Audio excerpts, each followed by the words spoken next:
Good evening, everyone, and welcome to tonight's episode of Hey Sister. Hey Sister, how you doing?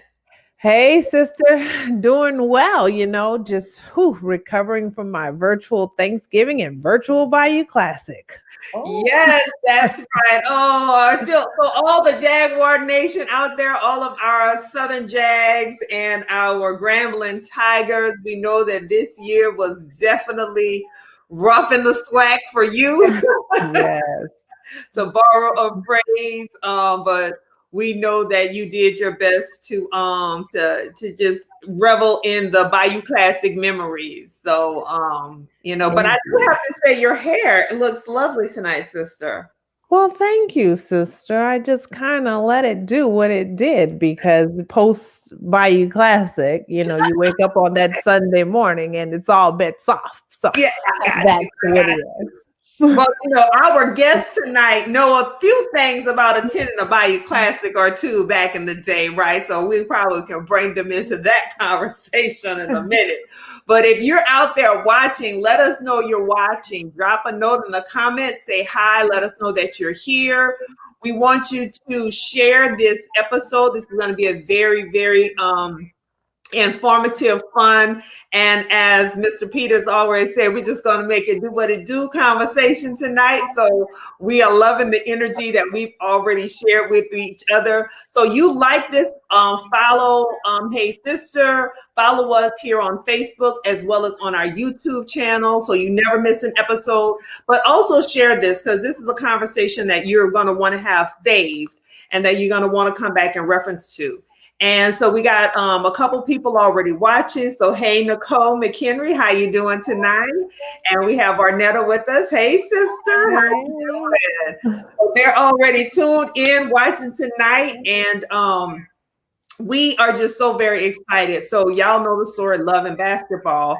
We have a different twist on that. We got a love and donor story for you tonight with Dr. and Doctor. So we have Dr. Ronald Peters and Dr. LeCresha Peters with us this evening to share their love and their donor story. And actually, chronic kidney disease, and it's especially the disease we're going to talk about tonight because we've talked about before on Hey Sister. Polycystic kidney disease is the most common genetic kidney disorder out there, and many people have it, and you just never know until you know, right? And so they're going to talk about how that is shaped and informed their relationship. But first, I want to say welcome to Hey Sister, y'all. Thank you. Hey, sister, go, sister, go, sister. Y'all legit. I like to keep the intro. I'm snapping my fingers. Everything. Y'all got yes, we try. We try. Well, so LeCresha is a veteran. She's been on Hey Sister before, and but we're so excited that she has her better half, as we say. That's how you say, Lucretia? Taller half. Taller half. The taller half. Okay, she got her taller half with her tonight, and they're gonna tell us about their story. But first, I just want y'all to tell us, introduce yourselves to the people. I told them that you're both doctors. One of you a medical doctor, one of you a PhD. But tell us who you are. Okay, do you want me to go first? Yeah. Okay, I'm LeCresha Peters. I'm from Houston, Texas. I went to Xavier University in Louisiana. XU rocks the house. I went to UT medical school in Houston, and that's where I met my husband, Ron. He was in public health school, working on his PhD at the same time I met him there. So we met. Ron, you can going to do the whole. Yeah, well, I'm a professor, retired professor of public health at the University of Texas. I enjoyed teaching at the University of Texas. That's given information, but where I learned was at the historically Black colleges, the methodology and the information that would take me to go on to diffuse it nationally and internationally, because we don't know how much we know. The people who have the problem, the antidote is always in the poison. So I had a great time learning, as well as learning from the historically Black schools, Texas Southern, Prairie View, where I would teach, just to teach and learn and grow, and then give that information and get some money, to be honest with you, too, for the University of Texas. And also had our own research business internationally, where we do, curriculums on sex education, violence, everything else from Washington, D.C. to the Virgin Islands, as you were discussing earlier. So it's a pleasure to be here. I'm from New York, Queens, but I consider myself a Southerner because nobody can beat me at barbecue and making some real beans. Hey. I make some beans in Orange, Texas. So it's a pleasure to be here. Well, all right. Well, we're so excited to have you. And folks, we want you all to join us tonight in the comments. We have someone else. We have Good Evening Sisters, Mr. and Mrs. Hey, Hello Jody. as well. That's Jody. She's one of our regulars. Hey, Jody. And so, we are coming off of Thanksgiving, and I wanted to have, we always start Hey Sister with hot topics. And the hottest topic, at least what I have seen this past week, is about this COVID surge that we're in right now. Coming off of Thanksgiving, we had more people travel than ever before this year. Millions of people travel to their families. I do believe that people probably took precautions that they thought were necessary. We know some people take they have different levels of what they define their precautions as. But I wanted to have you all talk about this COVID surge and what we should be expecting in the next few weeks, because as you said, you as a medical doctor, Ron, you have a background in public health. I remember back in March when this started, you all came on, did a Facebook Live, and you were talking about things that we could do. And so I wanted you, since this is the hottest of hot topics, to share, and especially with us, because sometimes cultural competence, we have to speak to us in a little different way than Dr. Fauci or Dr. Birx address. Right. Definitely. Well, I'll say that when we spoke back in March, I never had any idea that we would still need to have this conversation at this point in the year. I don't think anyone really knew that this would continue so long. So I think that, as we, get through the Thanksgiving holidays, one of the things that I can see occurring is that we kind of have like COVID precaution fatigue. I mean, after a while, you've been wearing your mask and it's hot and, you've been going all this time thinking it's just going to be a little bit longer. So now when the prospect is we don't know how long this is going to be, I think some people are getting a little lackadaisical with the precautions that they take. Now, sure, when you're in an airport and you're traveling to your family, you're going to have your mask on and your, sanitizer and all of that. But then you think when you get with your family, people that like, well, that's my cousin or that's my sister. However, you don't know where your cousin or your sister has been and if they were as diligent as you've been in trying to keep yourself safe. So we are very social by nature as African Americans. So it's a part of our experience. So I think it's really hard psychologically on African Americans right now because something that we use as a coping mechanism is really strained right now. We're not able to gather and give each other solace in the way that we usually would. So it's difficult. They say it's going to spike again. I believe that it will. The weather's getting cooler, so we know that you always have a surge then. And I think at this point, you have to work. Kids at some point, can't stay at home forever. So there's some calculated risks that we've tried, which haven't worked very well. So now we're trying to learn more. And as we learn more about the virus and how we can work to prevent the spread of it, I'm hoping things will get better, with the advent of vaccines and stuff like that. But in the time being, I think that we as Black people don't always have the luxury of sheltering in place like everyone else and saying, oh, well, just stay at home.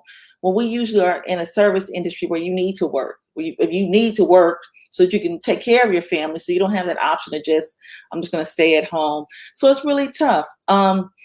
That's my standpoint as a doctor. I just say that, keep doing what you're doing, but I also can appreciate the struggle in doing that.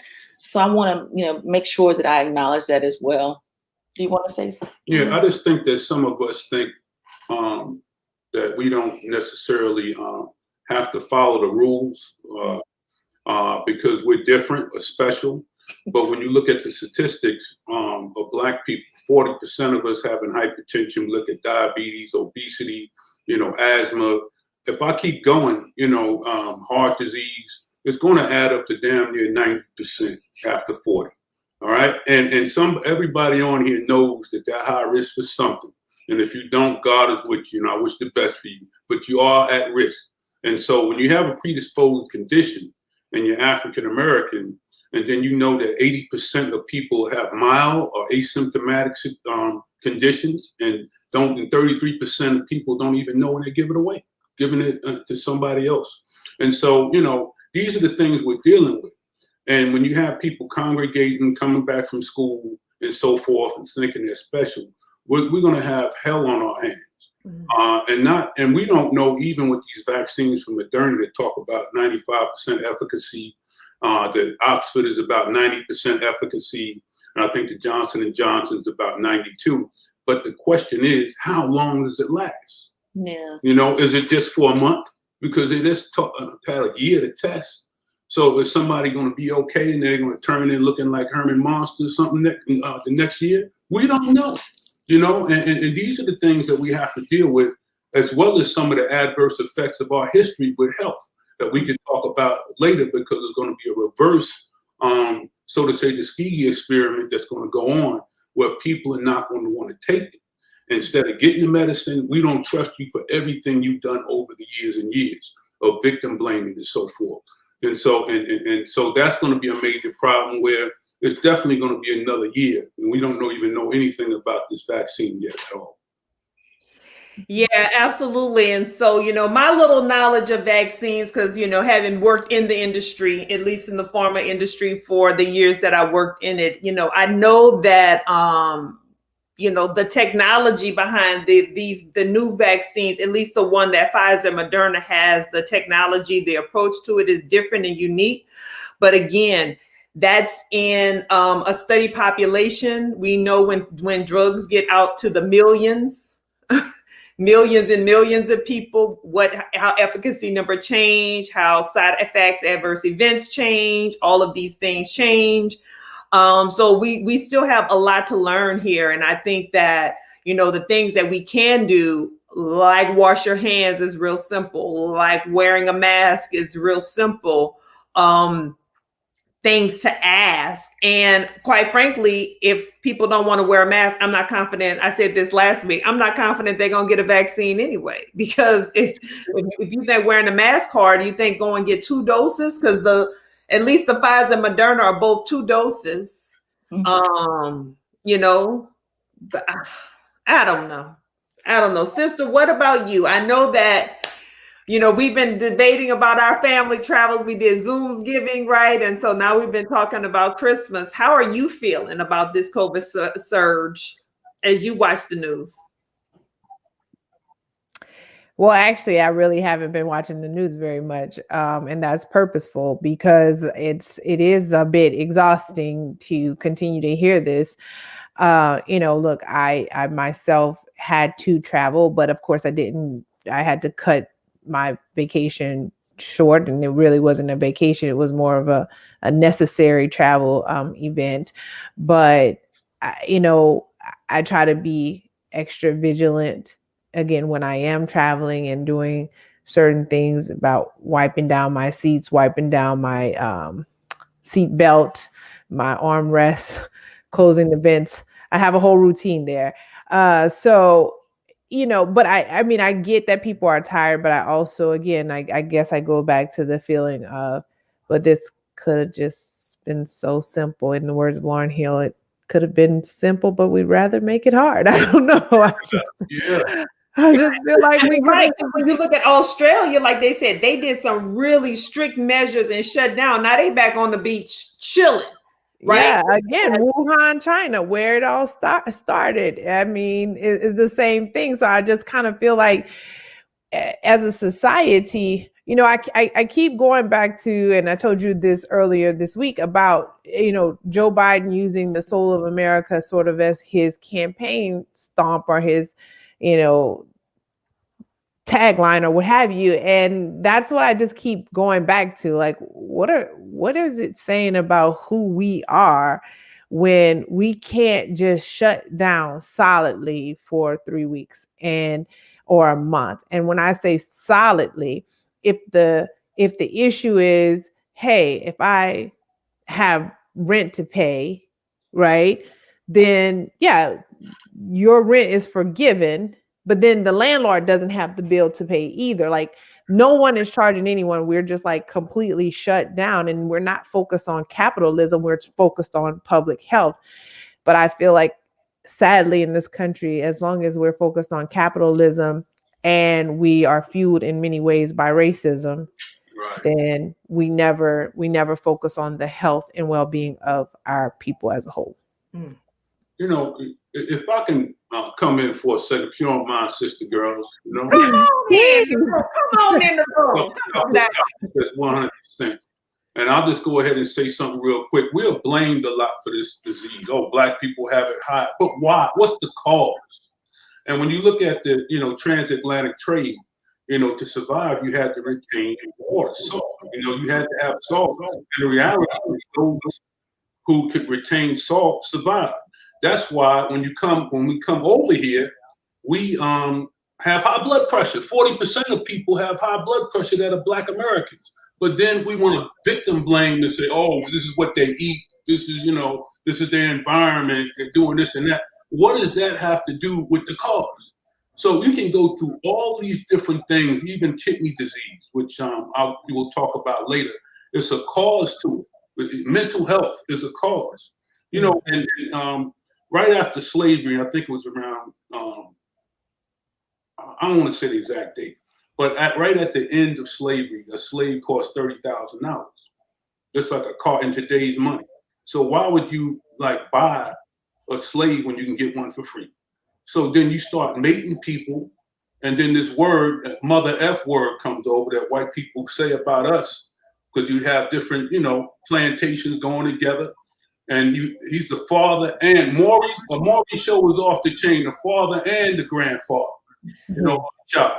And the reality is that has mental health problems, you know, that has heart problems, you know, because when you do this over generations, then the next thing you know, Black people have this and that, but it's always a cause to all of this stuff. And we're manifesting it now with COVID, which is predisposed conditions that really cause a lot of death.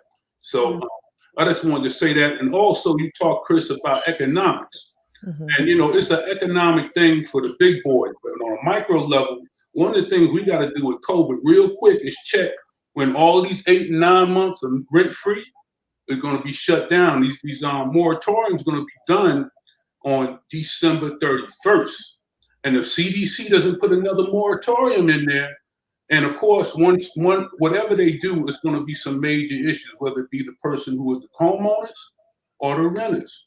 You know, something's getting ready to go down, and we have to protect our own assets if it does go down. But who knows, you know?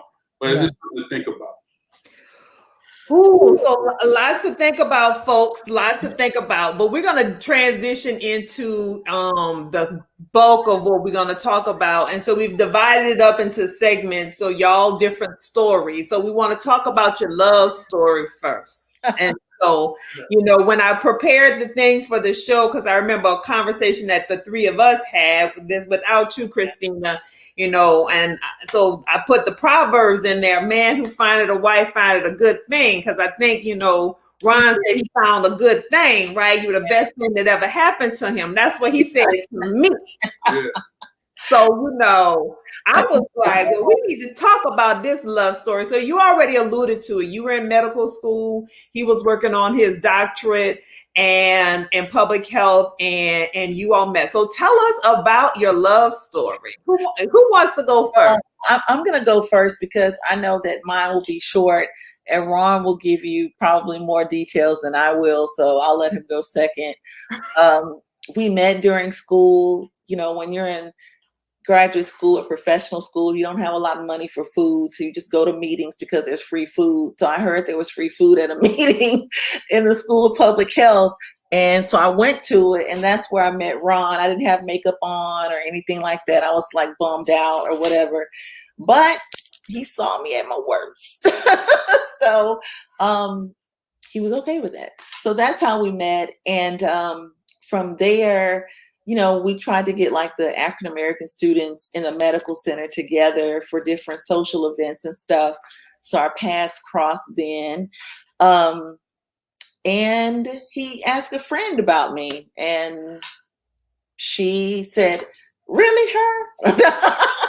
And from there, we talked on the phone to try to plan a birthday event and get her a present for her birthday. Her birthday's in December. It's Keisha Tones, by the way. She went to Xavier with us. And shout out to my girl Keisha. Where you at? So I can say the rest is history. Now, Ron will give you a much more in-depth version, I'm sure. Yeah, but I don't want to, take up the show's time. It's whatever is clever. Well, you give us your abbreviated version then, because we got more of your stories to talk about tonight. Let's say this, I went to this meeting, and we were supposed to talk about the Harwood decision and Black people with the law schools, and how their affirmative actions and so forth is wrong, and trying to keep Black folks from getting scholarships. And I saw the most beautiful woman I've ever seen in my life.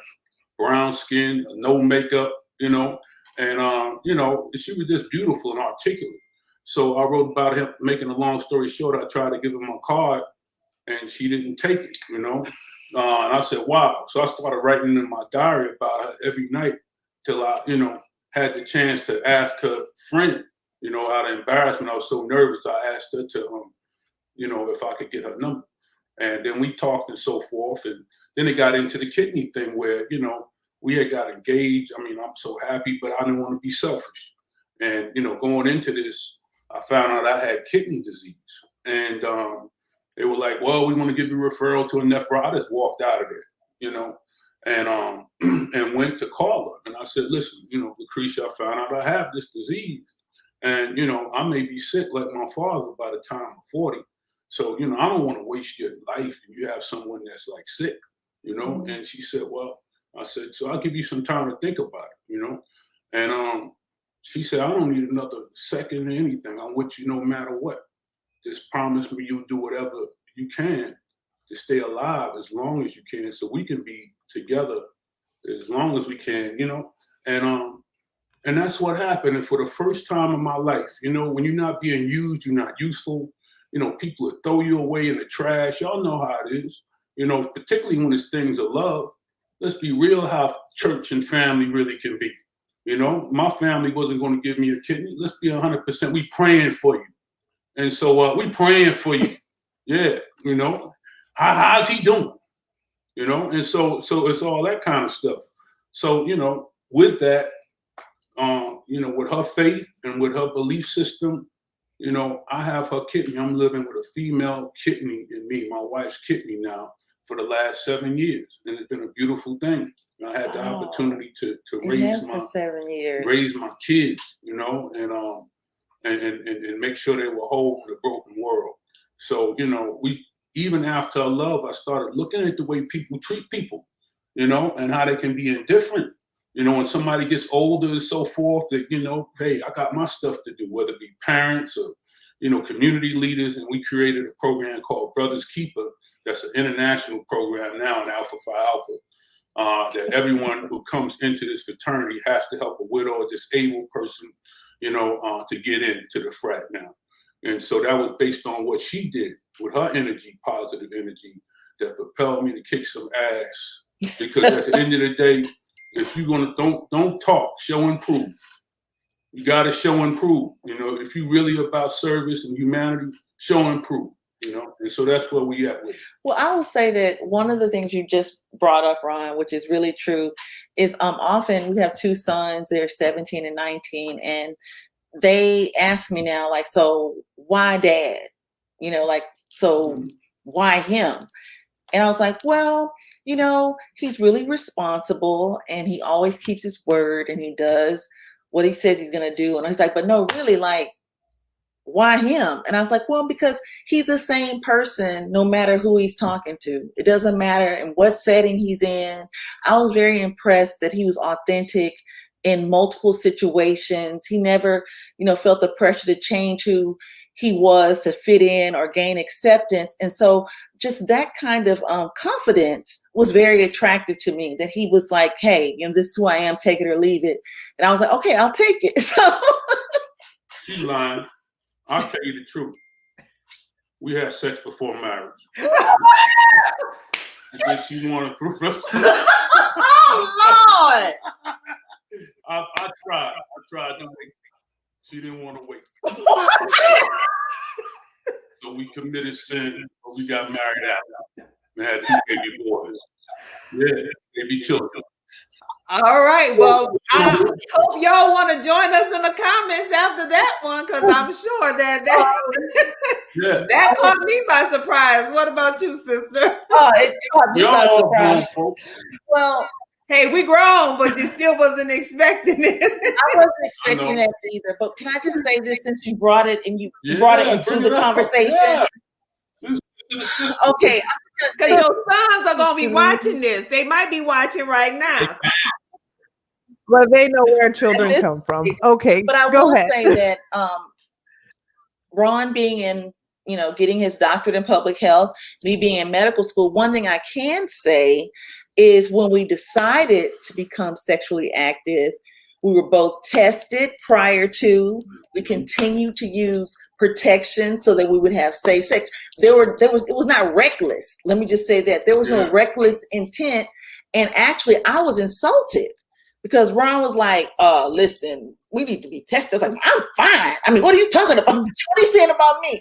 But no, now I can really respect the fact that he cared enough about himself and me to make sure that we weren't bringing anything that we didn't know about into our relationship. So since you brought that up, I want to bring up something positive from it, that you should be able to have that open dialogue and take care of yourself and the other person. He's going to say something about COVID and how it may be sexually transmitted. I know where this is going. But we got to make sure. A lot of people are dating, like Scott, right? Scott is don't say people's names. Okay, I said last name. And he was doing the butt and the old doing the butt song, and then he had to come over our house, in the backyard. And I'm like, nah, man, never again, because even though we're social distance, I don't have the opportunity to risk what my wife has given me, some games, so it's over, and there's no feelings involved. It's either you yes or no, and so we've been really happy married, and straightforward. What can I say? Hey, well, you kind of covered a few things. We do have a comment here that says, okay, transparency. We love that. Love is transparent, sister. Yes. So proud of this couple. This is beautiful. Y'all know her. Say hey, Desi. Hey, Des. What's up, Des? And you have a shock from Jody. You got some laughter from Erica. And some more laughter from Tracy. So your honesty, your transparency is being felt. So you kind of transitioned into several of the stories already, but we're gonna mix them up in the gumbo. Well, of course, that's how we're gonna do it. But then, so let's talk about then, because the donor story. So let's lead into that first, because you said it's been 7 years. You and I had the opportunity to talk because my sister was a donor to our father. And so LeCresha called me one night. I think it was after we did a Hey Sister. And she was like, Kitty, you didn't tell me. And I was like, what do you mean? I thought I already told you. I thought you knew this, because I also have polycystic. I dropped the comment in there about polycystic kidney disease. It is the most common kidney disorder out there. It affects millions of people. I think it's like 1 in 800. I have to go back and check the exact stats and the numbers, but it's very common out there. And some people will need a transplant, some people won't. It's kind of this. It's a very randomness about it. But let's talk about the donor story, because you said, hey, when you met, you were young, you were dipping and doing, you was in your 20s, you were kicking it like at that point, and that's when you were told that, hey, you Right. have this disease and this is what it may mean over the course of your lifetime. So and she was unwavered, right, Chris? That's what it said. She was unwavered. She was like, cool, whatever we got to do. So Right. how did you come to 7 years ago when you were having to sit down? Like what changed? And that it was like, this was the point where you had to make that decision and actually move forward with this. Okay. I can speak to that because I remember very well. So throughout our marriage, I knew Ron had PKD and he was seen by a nephrologist regularly. His kidney function was very stable throughout our marriage until he turned like 40. And then around the 40 to 42, 43, that range, things started to actually drastically change. His creatinine started to go up kind of like slightly. And I was like, okay, we're kind of at the age when this is supposed to happen. And for me, as a wife and as a physician, I think that God was very, very merciful in allowing me to be able to help in this way. Because if I would not have been able to help my husband with something like this, and I'm helping all these other people, that probably would have driven me crazy. But I can say it was a New Year's Eve, I guess it was in 2013. And, I don't know why doctors release stuff on the EMR all late at night, but it was New Year's Eve. And I was the only one up, and I got his blood work results. And I was like, okay. So I had a moment to myself. I went in the garage, cried, laid out, rolled around, all of that. And then I was like, pull it together because now you need to move forward. And I knew that he was going to look to me to frame how he looked at this situation because I am a physician. So I extrapolated that night that what we needed was a kidney. And if we needed a kidney, I didn't want to rely on someone else outside of our unit to give us a kidney because I was like, I don't know, other people, they say whatever. I was like, well, then I'll just give a kidney. And this is like at the beginning, no test. I'll just give the kidney. Then it'll be done. I'll take care of it. I'll fix it. Because that's what we do as Black women. We're like, no problem. You need a kidney? Okay, we got a kidney. So that's what I decided that night.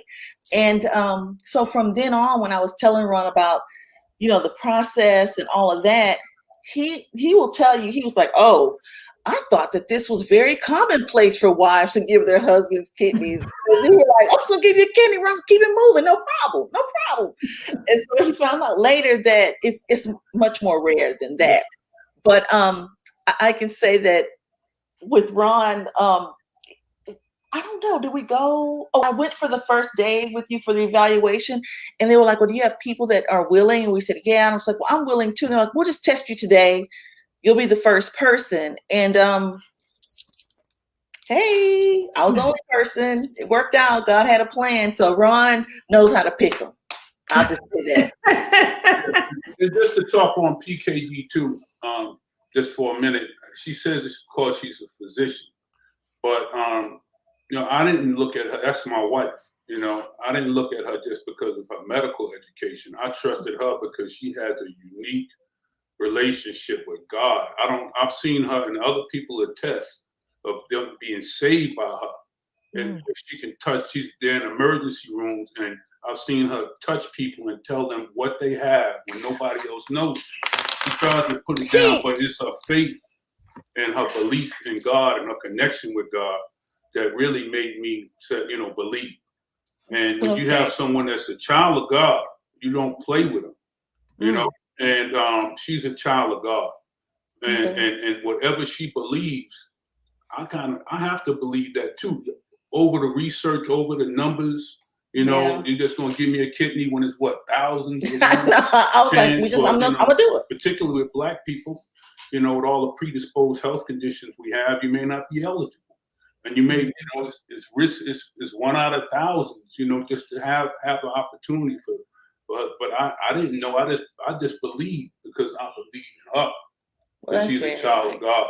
And so that's very important. And for any men that are out here, the mother of the planet Earth, the cream of the universe. We always have to like go to them for our faith, whether it be our mothers, our wives, whoever it is that you looked up to have some faith in.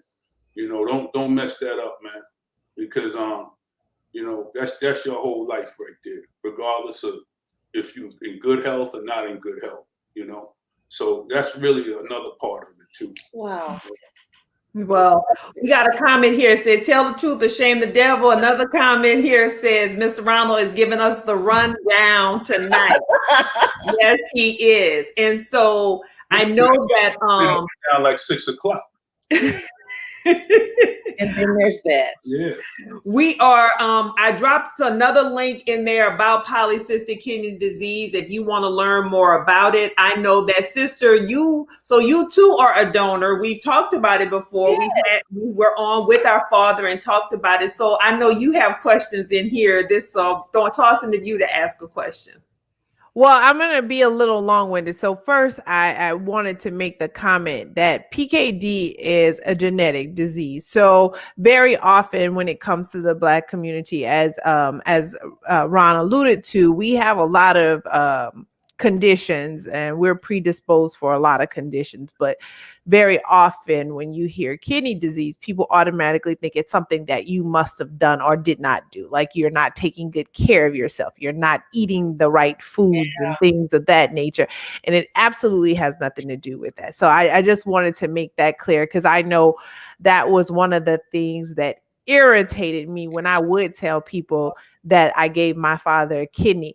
Yes. They would be very much like, oh, wow, that is awesome. That's so nice. But then they would have that look like, oh, he didn't take care of his diabetes. Yes, he must be diabetic. I definitely experienced that, Chris, when we were going through the process of being evaluated for the transplant.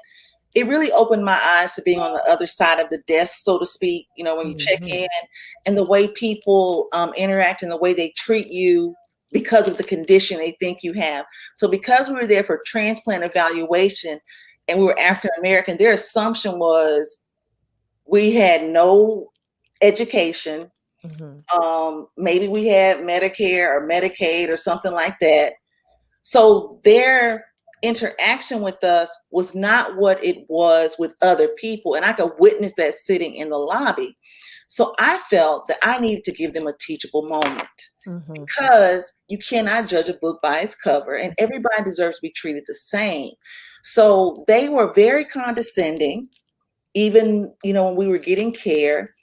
Even other physicians, I'm telling you, as a doctor, this experience has shown me so much about what patients really care about and what they don't.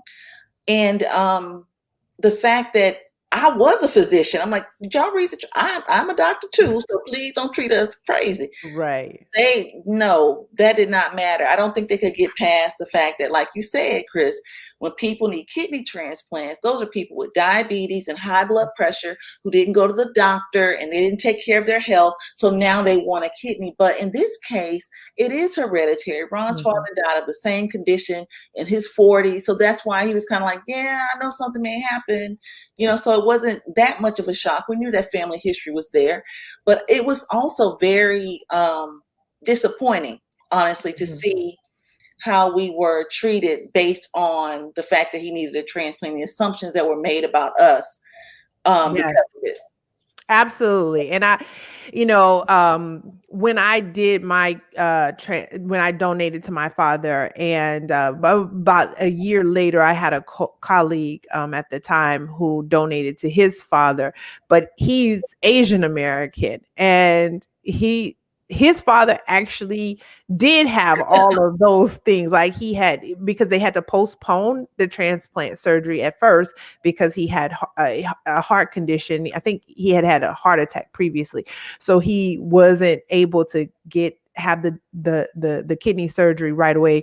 And so it was like, I thought to myself, I wonder if they were treated that way or if because they're Asian, if it's thought to be different, or they looked at differently.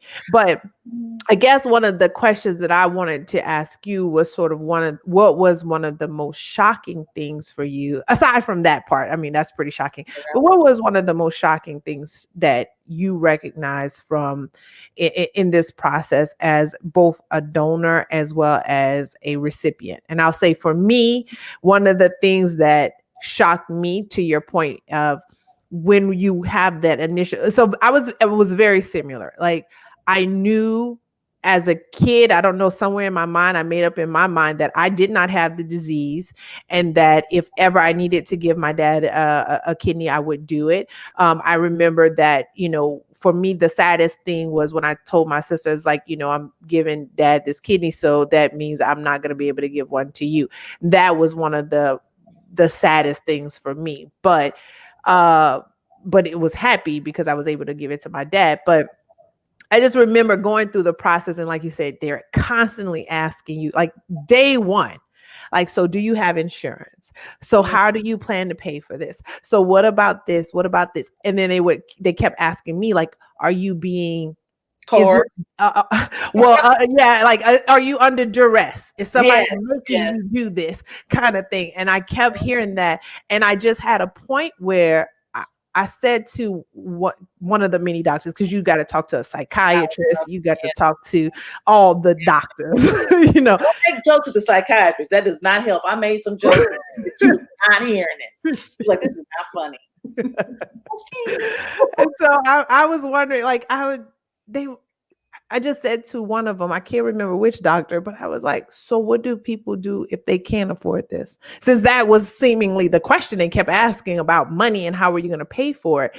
And my dad had to repeat it like 80 times that he had insurance. I was like, so what do you do with people who can't afford it? And then she kind of looked at me like, well, they can do dialysis or whatever. And I was like, so they just stay on dialysis until they die? Like, I was so angered by that. But anyway, what for you was one of the most shocking things that you learned through this process? Well, I mean, one of the shocking things was actually more of an experience after the surgery. So after the surgery as a donor, I just went to like a regular floor, and I had like some. Girl, wait, hold on. We about to have the same story. Oh my God. Or something. I don't know if they gave me some, because I can't have any ibuprofen. So it's like some IV. I didn't know they made IV Tylenol. I was like, what is this? IV Tylenol? They cut me, okay? But so meanwhile, I'm like in a regular room. Ron is like in ICU. He's just there like, oh, let's make sure. So even when Ron left the ICU to come to the same floor I was on, and I was like, I'm going to roll out of bed. I'm going to walk over there to see Ron. And it took forever. But still, they were like, are you okay? Do you need my pain medicine? He had like a pain medicine, through a pump and all that. And I was like, wait, why did you get all this medicine and I didn't?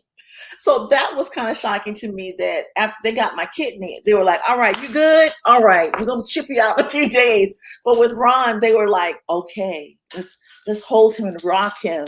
Make sure he has no pain. So I was like, wow. I am literally sitting here in disbelief because, were we at the same hospital? I'm wondering because I complained after. I was like, it's like y'all got my kidney and y'all threw me away. Like, okay, thanks. Deuces. Well, can I say that I don't want to dissuade anyone from doing it? No, absolutely not. Now, this is only funny to people who've gone through it. And I'm sure to you guys, it's like, that's not funny. Why are you laughing about that? But on the other side, it really is. At the time, you're like, what? It's just different. You've never been in this situation before. No. And honestly, I can say I was willing to do whatever it took to make sure that Ron was okay. Mm-hmm. And I would do it again. I have no regrets. Right. There was a woman in the hospital at the same time. She'd been on dialysis for a long time. Her sister was willing to give to her. She was afraid to have the transplant. So she stayed on dialysis for years and years because she was afraid to have the surgery. Wow. So actually, she had her surgery on the same day we did because we met like, hey, we're in a pre-surgery. Like, yeah, it's what my sister did and blah, blah, blah.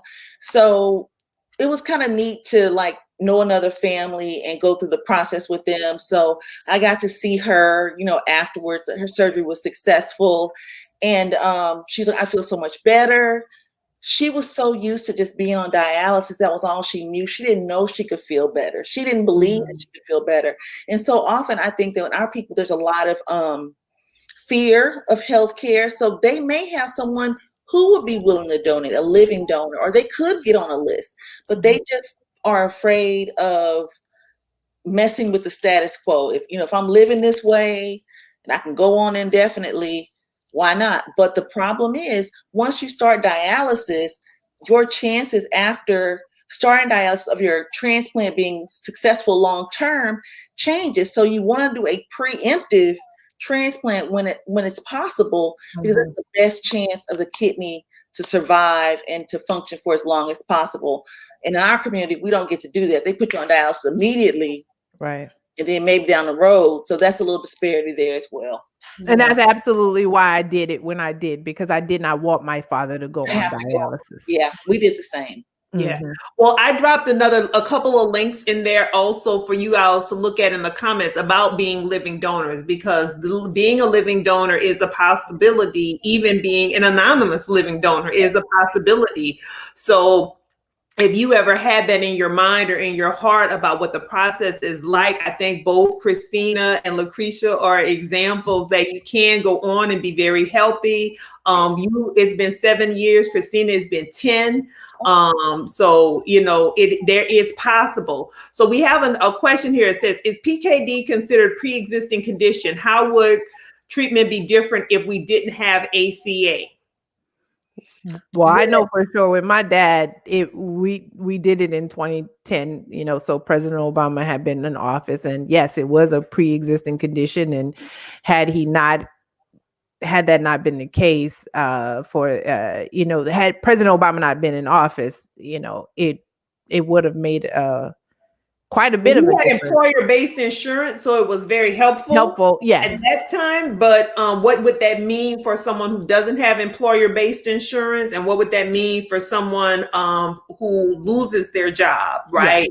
Yeah. Well, I can say from what I understand, and I know at the time that we went through the process, Ron had insurance because he worked at UT, and we didn't have a problem. However, once you get diagnosed with end-stage renal disease, once you get that diagnosis, certain services, and it's not under Medicaid, I think it's a part of Medicare that activates when you have end-stage renal disease to help you pay for dialysis and things like that.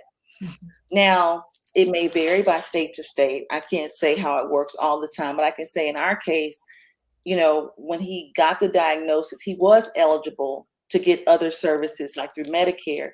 And this was in 2014. So that was available, but because we had private insurance, it wasn't necessary. But it was good because you still, even with private insurance, and after the transplant, the medication that you have to take for the rest of your life is not cheap. It's not. So you definitely need, so I'm glad that Medicare will help to subsidize that, because you will need help with paying for the anti-rejection medications. They can be very expensive. But I hope that was that the question? Yeah, absolutely. So Mr. Ron, I'd ask, what did you find to be the most shocking thing? Well, the first thing was the level of care, because again, I'm a Black person. And when you're a Black person, and this is something that a lot of Black people have, they never know. It's going to be that one person, that Davy and Goliath story. They got Davy, they got Davy up in there. And I was off the chain because I could read information, at this hospital. They weren't checking the information. The tested donor-specific antibodies, mine were changing at one time, and I needed plasmapheresis, but they didn't even check, the data and stuff like that. So if you're a regular African American, whether it be before or even after, you're looked at differently. But once those things started changing really quick, because they knew they made a mistake, and they were caught by someone, LeCresha as well as myself, that could read the data. And so I would really, the most important thing is to read. Everybody can read. You can look at the different metrics. And, with that, when you come in there and you ask for certain things, they may not be giving you the right things. And you have so to be proactive. Proactive is one thing. And then advocate. Also, now this is not necessarily that thing like right before. But right after, I had to take prednisone. Oh, yes. And I was going Incredible Hulk. Yes. You know what I'm saying? I was Mr. Road Rage, okay? I wanted to fight everybody on the road. I said, damn, what's wrong with me? What is wrong with me? And so I had to sit down and talk to LeCresha. And some people don't want to talk about, psychology and so forth, and certain things that we need to get ourselves whole in a broken world. Let's be honest, as I said earlier, we all have been predisposed with mental health conditions, okay? Even when you have the whole birth process for a child, when you look at our DNA, the mother makes sure that baby's ready for the environment that she or he's going to be in. And so with that being stated, if you come from a certain environment that has low social supports or whatever, you're going to be prepared for that. It's going to be stress. It's going to be joblessness, all these kinds of things. So when I was doing that, I didn't realize it was because of the prednisone that I had to take. And so when I was taking the stuff, going to the doctor, just like right now with COVID, some people are depressed, having mental problems. And LeCresha, when I was doing the Incredible Hulk, thing, she was like, yo, you gotta go to the doctor. And I listened to her, because she's the only one that, could get me to do certain things. And I've been legit ever since. Yeah. And it's nothing like having the right kind of medicine to take care of yourself. And when I was younger, they would say, hey, I don't want to this, that, and the other. It's going to do something else. No, it's going to try to make you whole in a broken world, particularly if you already have some health issues. So that was the major thing, was the prednisone and how that had an effect on me. Yeah, that was shocking. And then, let's be honest, prednisone makes your face a little bigger. You know what I'm saying? And I don't have at least, I don't have the smallest head in the world, but I'm the master, So you just keep on going, Right. That's the thing, is keep on going. We're only here for a certain amount of time. It's not that serious. Do what you have to do. And the last thing is, I didn't want to take my wife's kidney. He did not. I didn't want to take it because I didn't want her to be cut up, but she had told me in the beginning, I want you to do, and she really had to get on. She got face to face with me. He said, you got my kids to raise. You talking to me, you got my kids to raise. I didn't do like that. I didn't do that. No, you said, I'm going to take this kidney. Yeah. Whatever. She had to be real. I don't know. She got that in her, though. So I'm just saying. So anyway, she had a down to earth meet. It was straight up and down. And I said, okay. I was crying. I didn't want to do it. And for her to, for me to do that, for her to push me to get some, certain cares that I'd never get based on the time, space, and place I was growing up. Those are the things that really were interesting, but also helpful. But Chris, he didn't want. He didn't want me to do it for the same reason with like you and Kitty. Like he was like, no, you shouldn't give me a kidney because what if one of the boys will need your kidney? And I was like, they don't want that old kidney. By the time they need it, you might as well take it while it's fresh, because we don't want that old lady kidney in us. That won't make any sense. So that was my answer to him saying like, oh, maybe you should save it for the boys just in case. Well, my dad didn't want mine either. Well, he said, I wouldn't ask you to do that. And I said, you didn't ask me. I'm telling you that's what I'm doing. And so I let him know that that's what was going to happen. And like you said, the God was in it all from the beginning, because the fact that I was in New Orleans at that time when he had his first doctor's appointment, I was there on business. He had his doctor's appointment. I went with him because I always say between my parents you know, my mom, he got one foot in the grave. Him ain't nothing wrong. So I know the truth is somewhere in the middle. And so I was like, I'm going to go for myself to hear for myself.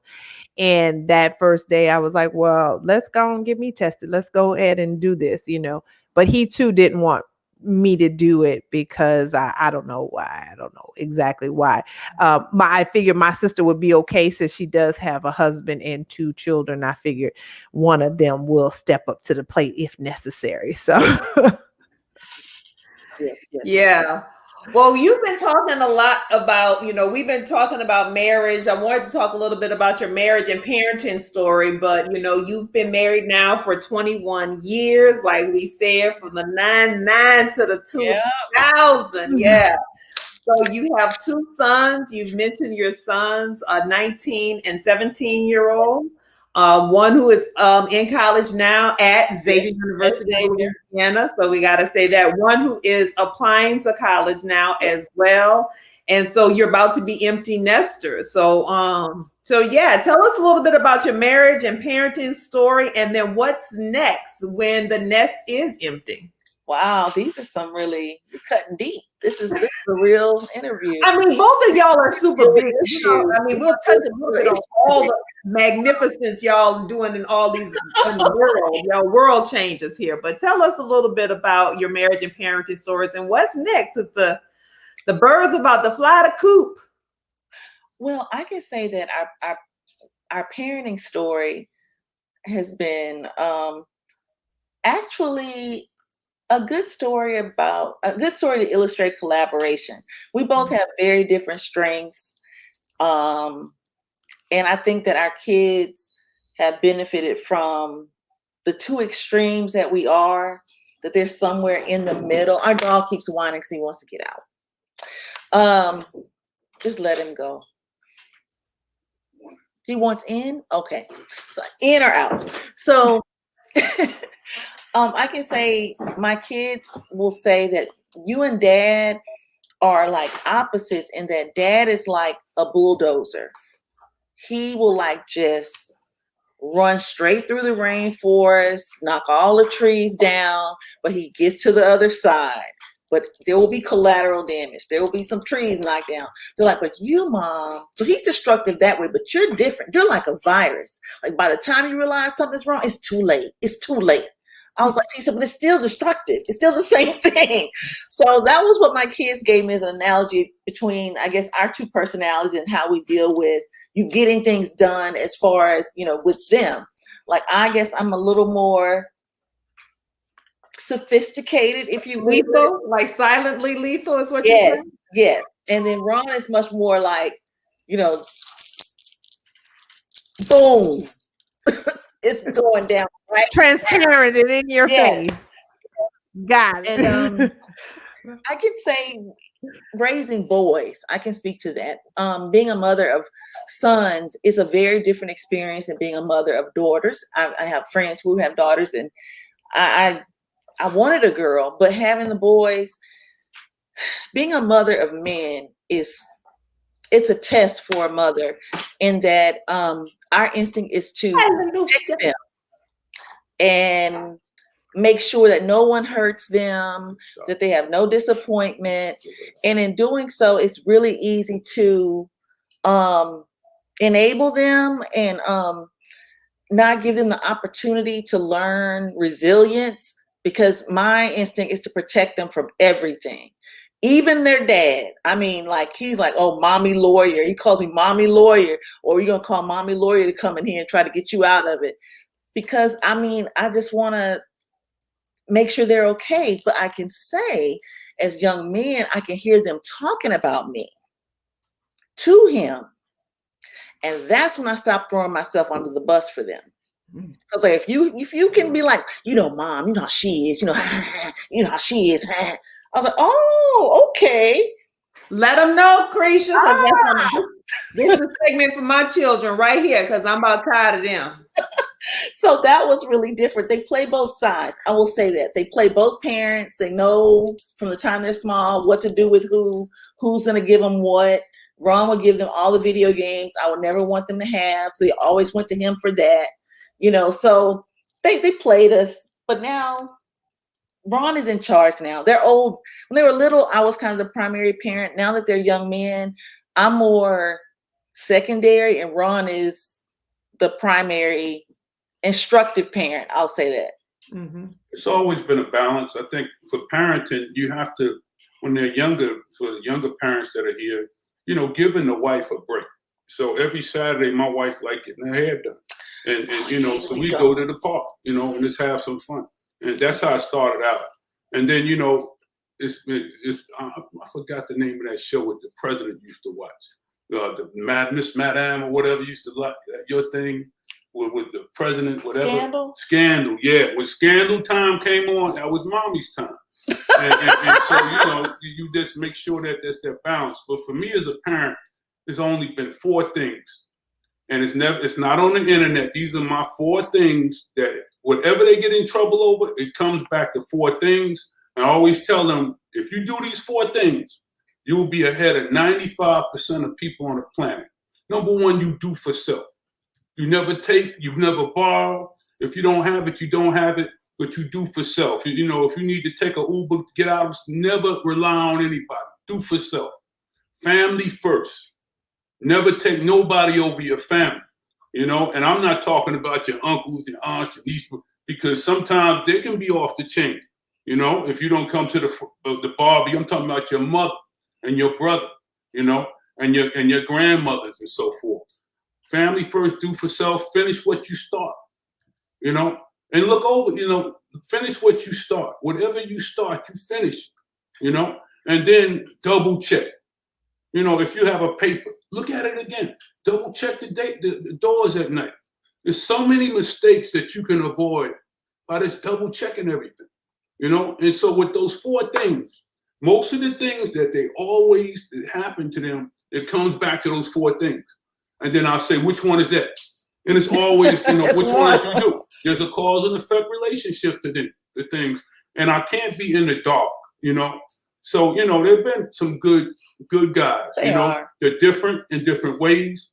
But one of the things I believe in is keeping my foot on their neck. And I say that, maybe that's wrong, but I can't be inconsistent with men. It's like, if there's a cause and effect with these 4 things, and then if you don't, you're going to finish what you start, bro.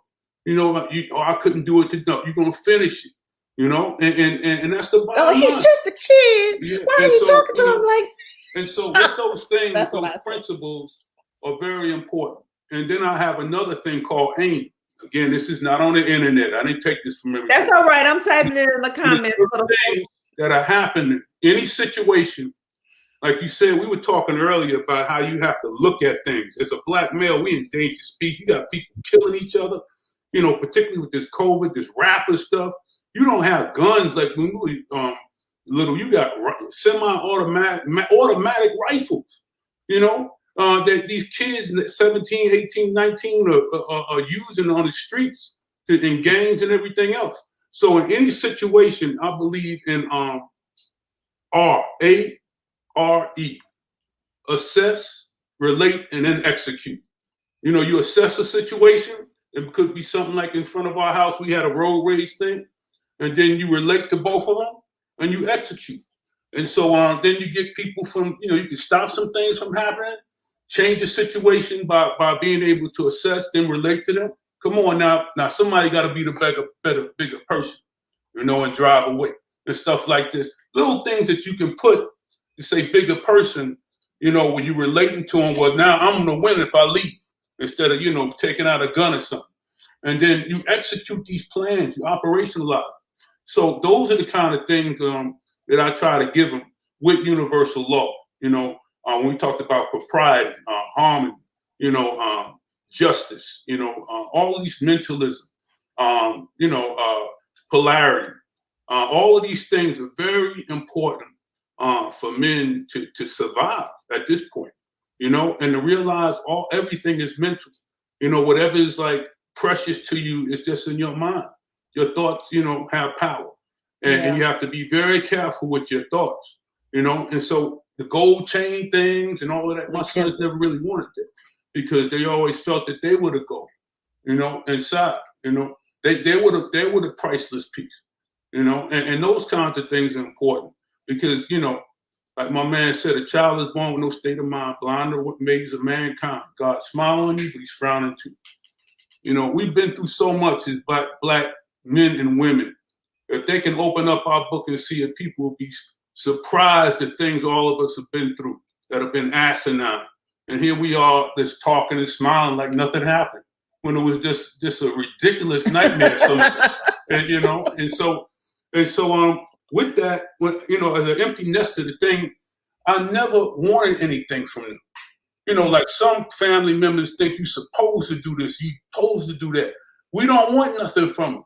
So as far as empty nesters, it's like, hey man, I'm putting my foot on your neck until you're 18, and then we're gonna talk as men. So they talk to their mother. We talk, and when something we're trying to do, like we're creating a business or something like that, or making sure they have some job or what they look for in their future. But it's about their time now, you know? And if they want to come back, come back. But as I tell my sons, I said, never waste your time being around people that you really don't want to be around. Maybe that's including me, bro. You know, make sure you live your life to the fullest. And that'll make me happy. How many times have we went to family reunions or I have to go over such and such house? And these are the worst people to be around. That are wasting your time. You went to college. So now you think you're somebody and all of that. When you're just a regular person that just worked hard, you know, but they have an issue because you didn't go to the family reunion. They're talking about your stuff. Don't waste your time. Shut it down. Shut it down. And so that's our thing. So it's no like empty nester. It's about growth and development, looking forward to them having children and being there when they need us. You know, being that, you know, they can always call a back phone, but they got to grow and develop and move forward with the gifts and the knowledge, wisdom, and understanding we gave them as parents. I feel like COVID has affected my plan for being an empty nester because, you know, we were just at the end where we were like, okay, now they're going to both be gone. We can go where we want to go. We can travel. We can do, man, this is going to be, I mean, because really, we had a very brief time that we were married before we had children. So I'm like, this is a second chance and we have means. This is going to be great. But now we're like, okay, what are we going to watch on Netflix? What are we going to watch on Prime? What are we going to watch? So that's been different. But I'm hoping that as time goes on, how we plan to deal with being empty nesters, really to do the things that we haven't had the opportunity to do, like travel and see friends and not be encumbered by, okay, I need to get home and help my kids with their homework. I need to make sure this, that, and the other, because it's a full-time job. So I feel like with them leaving, I get a new lease on life. Like I now have to decide how I want to spend my time and who I want to spend my time with and who's worth spending my time with. And that's something that as I get older, I have to still reevaluate and, you know, make changes based on what actually adds value to my life and making sure that I don't, as what do we say, become a public success and an at-home failure. You know, I don't want that to be the case. So that means, you know, you have all these affiliations with people outside. And as the kids get older and you have more time, I know for myself, I'm like, oh, I have more time so I can be more engaged in organizations or what have you. But a lot of times those organizations, you're engaged in them, but they don't really add value. It's just like a bunch of nonsense. And then, but the time that you spend on it is time that you should spend at home doing things there. So I'm trying to make sure that I am a good steward of the new time that I'm given and that it's not sucked up by, what do you call it? Girl world. Ron calls it girl world. You know, all the different organizations. You going in girl world, you're going to come back. You're going to be crazy if you go to girl world. So I'm going to spend more time with Ron. We know all about that. And you are a part of many, many, many organizations, and both of you are leaders in your respective organizations. But I love that. Don't become a public success and an at-home failure. And I also love, I've typed them all in, never waste your time being around people you don't want to be around. I know, sister, that was like lifting your spirit right there. I know you're being quiet over there, but I know you had something to say about that. But one of the things I know is that, so Ron wrote a book. We're going to drop it in the comments here called Crossing Farmers Boulevard. He's going to tell us a little bit about that. But that's one of the things that we're going to work with LeCresha on. That's a me and her thing we've already talked about. She got to write her book in this empty nest period too. Okay. You did say that, kid. You did say that. Yeah. And you remembered, see? You're a good accountability coach. Yeah, that's what I That's your thing. So tell us about Crossing Farmers Boulevard, a journey to oneness in a polarizing world. Tell us about your book. I stated before, when you look at the title of the book is Crossing Farmers Boulevard, and some of you know Farmers Boulevard from LL Cool J, who was my classmate. Very intelligent very intelligent man, you know, but there was a lot of other artists in that hip hop, you know, classroom. You know, you bang on tables, it was the infancy of hip hop. And to make a long story short, when you hear the book, A Polarizing World, as I stated earlier, sometimes you can think that you're going north on 59 or north on 45 or whatever. But if you go north far enough, you're going to start going south. So, you know, God is. So one day, you know, you're in college and you made a mistake, but now you're going to blame somebody when you're 50, say, oh, you stupid for doing that. No, God is. Everything is. And so when you look at the totality of your life, from the good and the bad, and look at them as an experience for your growth and development process to the one, the Almighty One. So it's something that builds on truth. It's a very vivid book on violence, you know, growing up in the crack epidemic, losing people, you know, ADD, dyslexia, not knowing how to read and write, and, you know, all of those things, and how you could help myself through binaural beats of hip hop. Listening to hip hop, I had no idea that I would learn how to write and read, and then have some healing as far as mental health and so forth. With the chanting, it was all African based. I didn't know it, you know, and even the graffiti we was doing. And so it talks about those things, and it's just the growth and development process that's of a man. And on my chapter, you can read on my website, you can, at Crossing Farmers Boulevard, you could look at one of the chapters that's called The Dog and the Wolf. As I told, you know, everybody before, I really don't like people think they have a book and all of that. I gave this for people. I don't want people buying it. I hate to say it like that, but just look at the chapter. And if you want one, I'll mail you one. It's not about anything but giving, you know? So that's basically it. It's on Amazon, and you could look at the website and look at the chapter, The Dog and the Wolf, because most Black males have been created from wolves into dogs. You know, I give the analogy of how the game is, you know, historically. Well, just give us a quick thing on because now that you brought that up, I think that people want to know the wolf and the dog.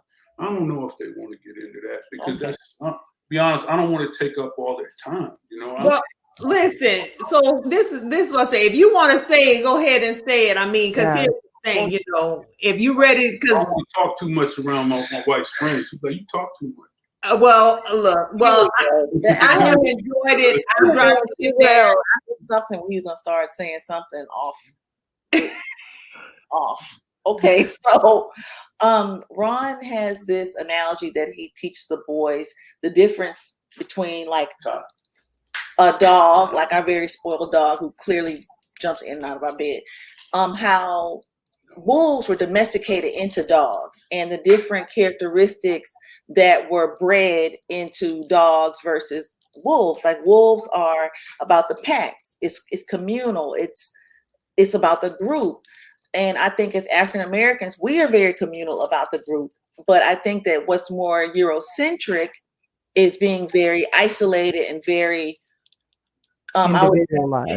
reward oriented, personal reward oriented, versus the wolf is going to work for the pack. Right. But like dogs only care about the treats that they're going to directly get from whatever behavior, you know, you're asking of them. So he talks about how, you know, basically with people and our social contracts that we make every day, whether it's at work or in other relationships, how, you know, you have a natural or a wild, untouched part of yourself that's just who you are. However, situations and people try to domesticate you into whatever it is that they want you to be. And it's about control and about being able to, basically harness your human resource for whatever it is whatever purpose that they have.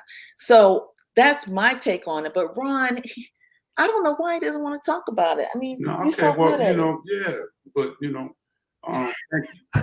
Well, basically, I gave the analogy to like black men. When you look at black men, when we look in Galton is the person who said people need to be blonde and white and blonde with blue eyes to be people, so to say, the perfect man.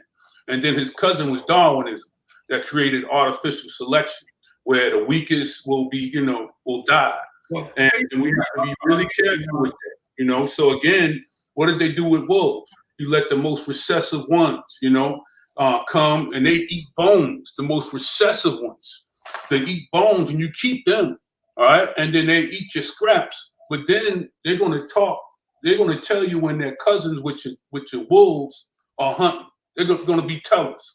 You know what I'm saying? Yeah, that is a part of it. See, a dog, what a dog will do, what a wolf will do is he'll howl, and then a prey will leave. And then there'll be three in the back to catch that prey. And they all eat. You know what I'm saying? But a dog, what they want to do is run and get the whole thing. And most of them are not successful. And I'm being honest, when you look at men, I ain't going to say black men, but capitalistic mentality men, for lack of better terms, they want all of it. They don't want to share together. If they have a job that says, I got a job that's going to pay me $5,000 more, don't you know they'll take their family to Alaska just for $5,000 more with the hope that somebody, their master is going to give them more money or rewards or whatever, instead of being a wolf and working together with your family. If they find, something that's maybe a little bit more of an incentive, like a prettier woman, they'll jump for that with a flight or flight instead of being with their pack. See, these are dogs. This is artificial selection, And so we got to be real careful as black men, because a lot of the people who we think are wolves that are our leaders are really not wolves. They're dogs, and they're out for themselves. And so then I'll give you an analogy. Everybody's been dogged out in some kind of way, and then how they tried to dog me out with my life as a young man, and they didn't know who they were messing with. Some of the people, not myself, but a dog that I had named Chippy, that had some kind of innate way. He was some innate fighting power that he would beat up at the time German Shepherds and Doberman Pinschers, and they never expected. So it goes through all of that stuff, boxing and so forth. So that's just one of the chapters on the website, if you'd like to read it. And So that's on the Amazon site, or is there another website we should be sending? FarmersBoulevard.com. Okay. And that's my website, but it's also on Amazon as far as the book. Yeah, I think there's an excerpt on Amazon. Yeah, and I think you have the introduction of the book there too, which is the book is about with the universal law of polarity that goes through my life. So, appreciate it. Thank y'all. But at the same time, things just happen and God just gives. But some people are dogs. And see, that's why we say you write a book. Some people are dogs and they say, I'm going to be this. No, do it and give. Give. And that's what the books are supposed to be about. And don't stratify yourself and think that your stuff is better than somebody else. Be a mutualist. Be in a pack. So we're working to help people together. So thank you. Well, I'm dropping in your website on crossingfarmersboulevard.com, your website directly. Dr. Ronald Peters said it tonight. You can go to his website. You can read the excerpt there because it's all about giving, and he'll send you a book if you want a book. But if you want to patronize on Amazon, you can go to Amazon and patronize there as well. Sister, I'm going to let you get ready to close us out for the night. Okay, well, first, I just want to say thank you all very much for being with us and being so transparent. And I mean, I just feel like, kindred spirits here. So thank you so much. I did want to ask one sort of closing question for you. So I've been trying to encourage my sister and brother-in-law to write a book for a long time about relationships. So, Yes, but whatever. That's I'm fine. down. He the hold up. Don't. But I want to say, so 21 years of marriage. Mr. Ron alluded to seeing you walk in the room, and he was smitten immediately and was willing to, put himself out there, talk to one of your friends.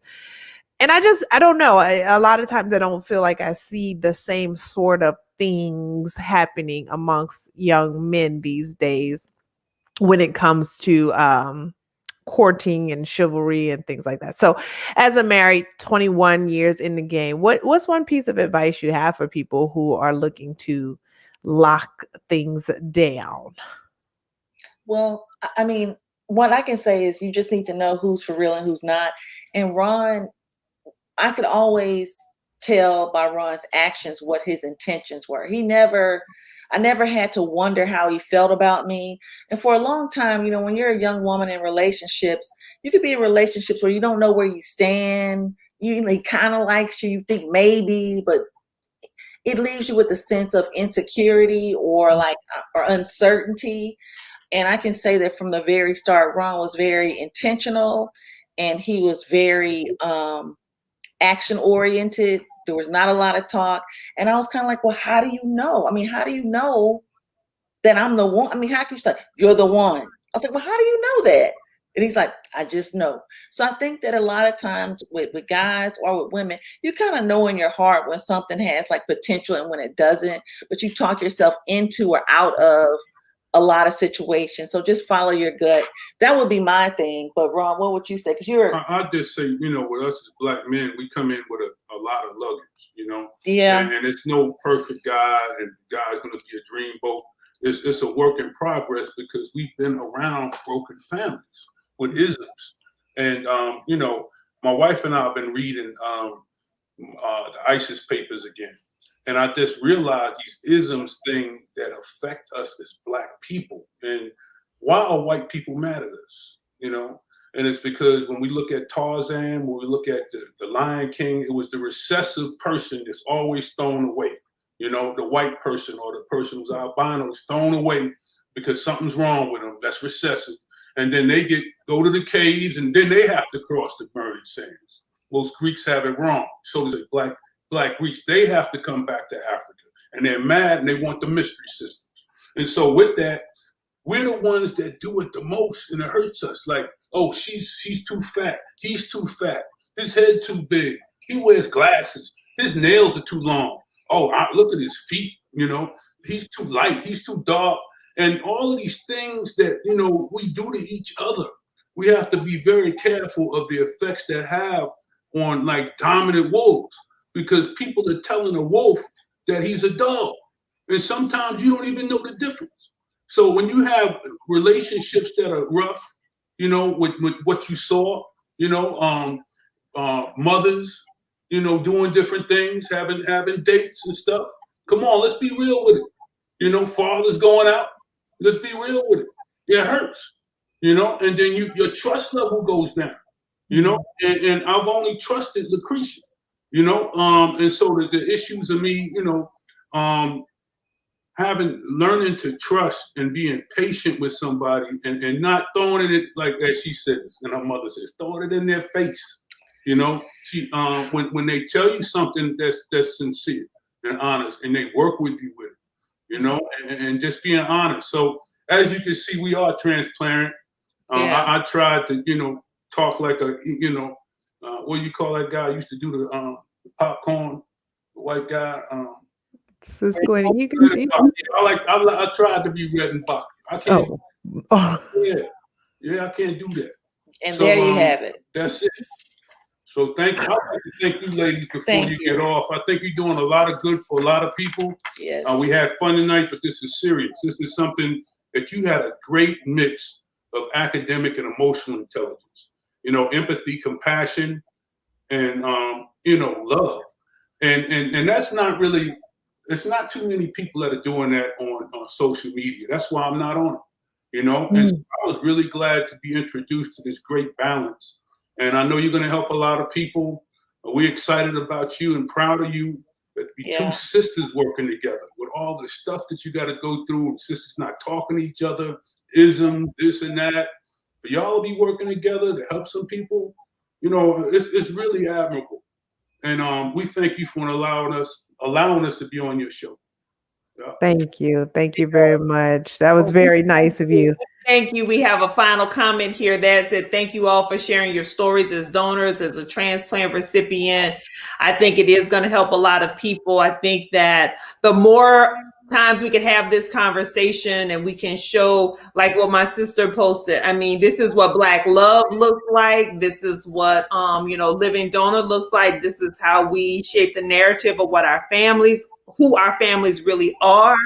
You know, the more times we can talk about it. I mean, look at y'all. Y'all got the house, the picket fence, the 2.5, the dog. You got it all. Crazy dog. You know, highly educated, all of those things.